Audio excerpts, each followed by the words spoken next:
আজকে সকালবেলা ঘুম থেকে উঠে আমাদের বড় খেপি মানে আমার বৌমা ও বলল যে পুঁই শাক মামনি পুঁই শাক নিয়ে যাব। তো আমি বললাম যে তো তুই কেটে নিবি নিজে হাতে বলে আমি আর ও দুজনে মিলে পুঁই শাক কাটা হলো। তারপরে বললো সজনে শাক নিয়ে যাব।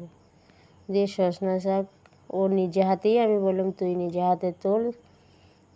একটা কালকে ঝড় হয়েছিল, ঝড়েতে একটা ডাল ভেঙে গেছিলো, সেই ডালটাই ওকে আমি বললাম যে ডালটা কেটে নে, কারণ ওই ডালটা তো গাছের ডালটা তো এমনি শুকিয়ে যাবে।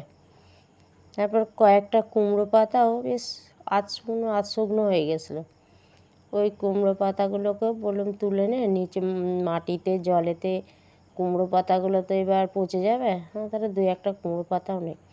3 রকম শাক মিশিয়ে রান্না করলে শাকটা খুব খেতে ভালোও হয়, ভালোও লাগে।